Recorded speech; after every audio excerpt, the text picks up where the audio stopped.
Hello, good morning, children. So, today we are going to see a lesson from biozoology. Chapter 6 Evolution. So, next, Big Bang Theory. So, the universe, formation of universe is called Big Bang Theory.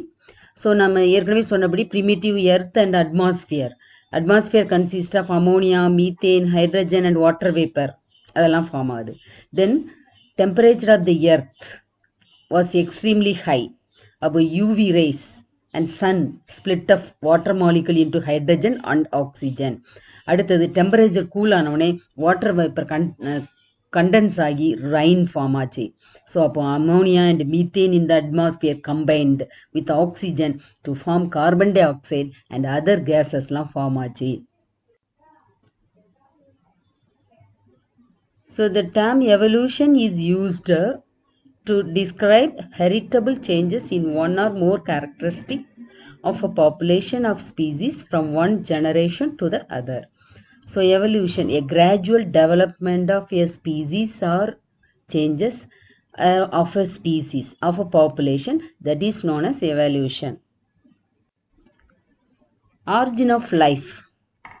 How the life evolved, that we are going to about. Regarding that, many theories are present. So we are going to see one by one. First theory is special creation. So life is created by a supernatural power that is referred as God. So according to Hinduism, Lord Brahma created the earth. Christianity, Islam and most religions believe that God created the universe. And the second theory is theory of spontaneous generation. So living organisms originated from non-living materials. So that was believed by Huxley, and that is called abiogenesis. So நான் லிவிங்ல இருந்து ஒரு living matter வருதுன்னு சொன்னாங்க. அதுதான் என்னது theory of spontaneous generation. So here you are going to see the various theories.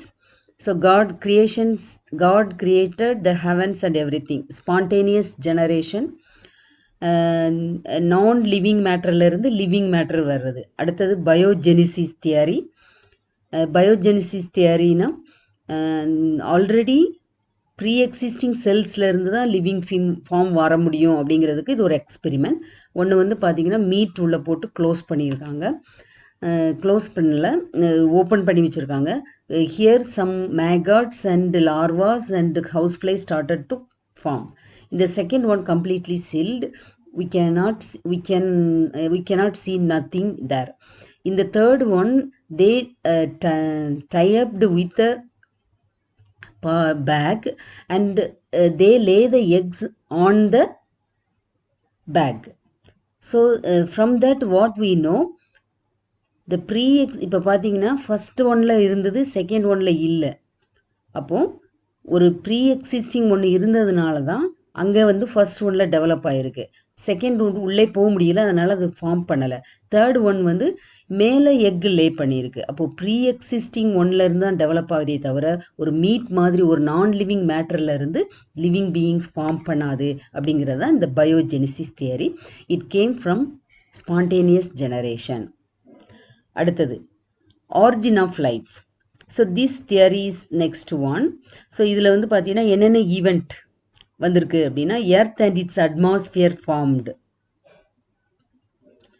அது atmosphere எர்த்தும் எப்படி ஃபார்ம் ஆச்சு, பிரைமார்டியல் சி ஃபார்ம் ஆச்சு, அப்புறம் காம்ப்ளெக்ஸ் மாலிகுல் ஒரு ப்ரீ செல் ஃபார்ம் ஆச்சு, அதுலேருந்து காம்ப்ளெக்ஸ் மாலிகுல் ஃபார்ம் ஆச்சு. அதுதான் கெமிக்கல் எவல்யூஷன்.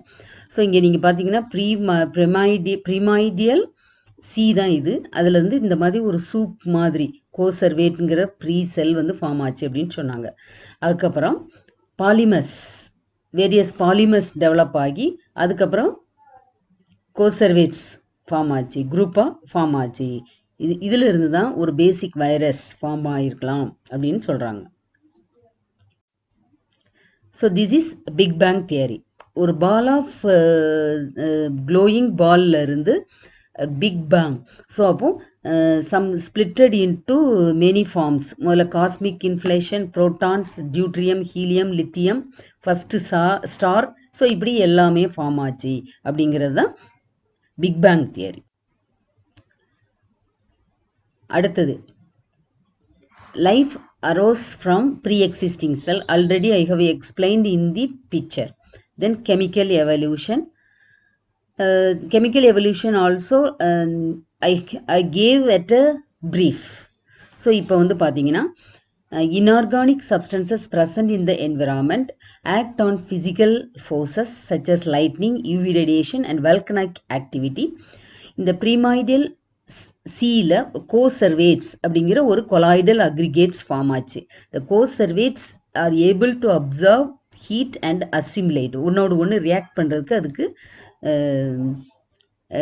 ஹெல்த் இருந்துச்சு. So organic compounds from the environment form primordial sea and served as a vast chemical laboratory மாதிரி அது யூஸ் ஆச்சு. And it is powered by solar energy. Solar energy அந்த ரியாக்ஷனுக்கு energy கொடுத்துச்சு. So oxygen free and the combination of CO2, NH3, UV radiation இதெல்லாம் சேர்ந்து organic compound form ஆச்சு. சி அந்த மாதிரி ஒரு ஹாட் டைல்யூட் சூப் மாதிரி ஃபார்ம் ஆச்சு. அதில் தான் organic monomers and polymers develop ஆச்சு. மோனோமர்னா உங்களுக்கு என்னென்னு தெரியும், பாலிமர்னா என்னென்னு தெரியும். தென் மோனோமர் அண்ட் பாலிமர் இன்னும் still that monomer and polymer present in the lipid membrane அப்படின்னு சொல்கிறாங்க. So that is the first living cell. So it is a proof of pre-existing cell. So அந்த ஃபர்ஸ்ட் லிவிங் செல்லில் அந்த மோனோமரும் polymer தான் இருந்துச்சு. It was present now in virus. So அப்போ virus தான் ஃபர்ஸ்ட் ஃபார்ம் ஆன செல்லாக இருந்திருக்கலாம் அப்படின்னு சொல்கிறாங்க. Then after that continuous energy and UV light radiation, a wide range of organic compounds can be synthesized. So இதான் primordial C with coservate. பாருங்க இதில் வந்து பாலிமர்ஸ், புரோட்டீன் ப்ளஸ் பாலிசாக்கரைட் இது ரெண்டும் சேர்ந்து கோசர்வேட்ஸ். இந்த கோசர்வேட்ஸ் அக்ரிகேட் ஆகி ஒரு ப்ரீசெல், அதாவது இதுதான் ப்ரீசெல். இதிலிருந்து அப்புறம் லைஃப் எக்ஸிஸ்ட் ஆயிருக்கலாம் சொல்கிறான். So now geological time scale. So the earth evolution of earth was divided into many eras: Paleozoic, Mesozoic and Cenozoic, and it is splitted into periods and epoch. Paleozoic era இது வந்து marine invertebrates அதிகமாக இருந்துச்சு. other vertebrates marine and terrestrial except birds and mammals அதை தவிர மற்ற எல்லாமே appear ஆயிருந்துச்சு. Paleozoic era Cambrian period age of invertebrates சொல்கிறாங்க. Ordovician, freshwater fishes. So Devonian, age of fishes. Mississippian, earliest amphibian. Pennsylvanian, earliest reptile. Permian, mammal-like reptiles. இதெல்லாம் வந்து form ஆச்சு அப்படின்னு evidence இருக்கு. ஸோ இங்கே பாருங்க மீசோசோயிக் அனிமல், பேலியோசோயிக் ஈரால Devonian, Carbonian, Permian, Cenozoic ஈரால உள்ள animals. Mesozoic era is called golden age of reptiles. It is divided into 3 periods: Jurassic, Triassic and Cretaceous. So இதெல்லாம் பாருங்கள் என்னென்ன அனிமல்ஸ் இதில் வந்து டாமினண்ட்டாக இருந்துச்சு அதெல்லாம் உங்களுக்கு கொடுத்துருக்கும். டெர்ஷரி பீரியடில் என்னென்ன மெமாலியன், அதுக்கப்புறம் பாருங்கள் அது அந்த பீரியடை வந்து எப்படி எப்பாக்க பிரிக்கிறாங்க. Palaeocene, placental mammal, இயோசீன், மோனோட்ரீம், ஆலிகோசீன், higher பிளாசன். So myosin பாருங்கள், பேலியோசீனில் என்னென்ன அனிமல்ஸ் இருக்குது, இயோசீனில் பாருங்கள் என்னென்ன அனிமல்ஸ் இருந்துச்சு, ஆலிகோசீனில் எப்படி அனிமல்ஸ் இருந்துச்சு, பிளியோசீன் ஈரால எப்படி அனிமல்ஸ் இருந்தது. ஸோ இந்த பீரியடில் தான் first man, ape like man was developed. So first man like apes இந்த பிக்சரில் பார்த்தோமா. ஸோ மேன் வந்து மயோசின் அண்ட் பிளியோசின் பீரியடில் தான் வராங்க. Then quaternary period, the beginning of humans social life. Then so later on we will see clearly about the evolution of man. Now age of fossils. So நம்ம வந்து இந்த பீரியடில் கிடைக்கிற ஃபாசிலை வச்சு தான் இந்த ஜியாலஜிக்கல் டைம் ஸ்கேலே மேக் பண்ணியிருக்கோம். ஃபாசில்னால் என்ன, இந்த டெட் அண்ட் ரிமைண்ட் அனிமல்ஸ் இல்லையா, அதை வந்து 2 மெத்தட்ஸில் நம்ம வந்து அதோடைய ஏஜை ஸ்டடி பண்ணலாம். Relative dating, absolute dating.